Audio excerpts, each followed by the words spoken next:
saya Opu Daeng Risaju, seorang keturunan dari Raja Bone ke-22 yang lahir pada tahun 1880. Nama kecil saya adalah Famaja.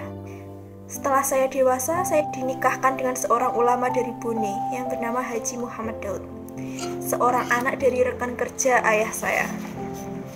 Meski merupakan kalangan bangsawan, saya tak mengenyam pendidikan formal karena sesuai tradisi, anak gadis Luwu umumnya hanya memperoleh pendidikan agama dan mengaji Al-Quran.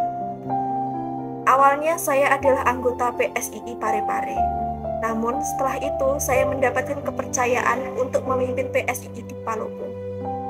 Tak lama setelah berdirinya PSII Cabang Palopo, saya mengikuti konferensi PSII yang diadakan di Parepare pada bulan April 1930. Dalam kesempatan itu, saya gunakan untuk menambah wawasan dan pengalaman pembangunan PSII, sehingga membuka lebih banyak kesempatan untuk menghilangkan penjajahan dan mencapai kemerdekaan sebagai bangsa yang merdeka dan berdaulat sesuai gerakan nasional. Singkat cerita, upaya yang saya lakukan untuk melebarkan sayap PSII di Palopo seusai menghadiri konferensi PSII di Parepare berhasil dan membuat gelisah pemerintah kolonial Belanda yang ada di wilayah Luwu. Namun, setelah itu, Kontrolur Masamba menuju daerah Malangke dan menangkap saya bersama dengan 70 orang anggota PSII lainnya.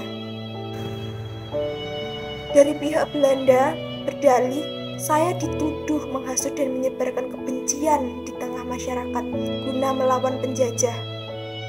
Dan akhirnya saya pun dijatuhi hukuman penjara selama 13 bulan.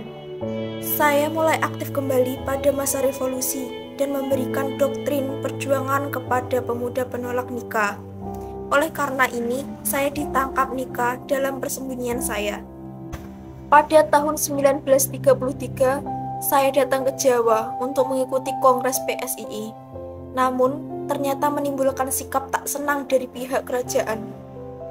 Anggota Dewan Adat yang pro-Belanda menuntut saya agar dijatuhi hukuman dibuang. Namun saat itu, Opu Bolirante membela saya. Namun, tetap saja saya dihukum penjara selama 14 bulan. Saya dibawa ke Watampone dengan berjalan kaki sepanjang 40 km.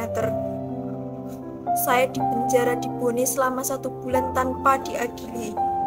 Saya dipindahkan ke Sengkang dan dibawa ke Bajo. Saya mengalami banyak penyiksaan selama di penjara yang berdampak menjadi tuli seumur hidup. Pada tahun 1949, saya pindah ke Parepare mengikuti anaknya Haji Abdul Qadir Daud. Sejak tahun 1950, saya sudah tidak lagi aktif di PSII dan hanya menjadi sesepuh di organisasi saja.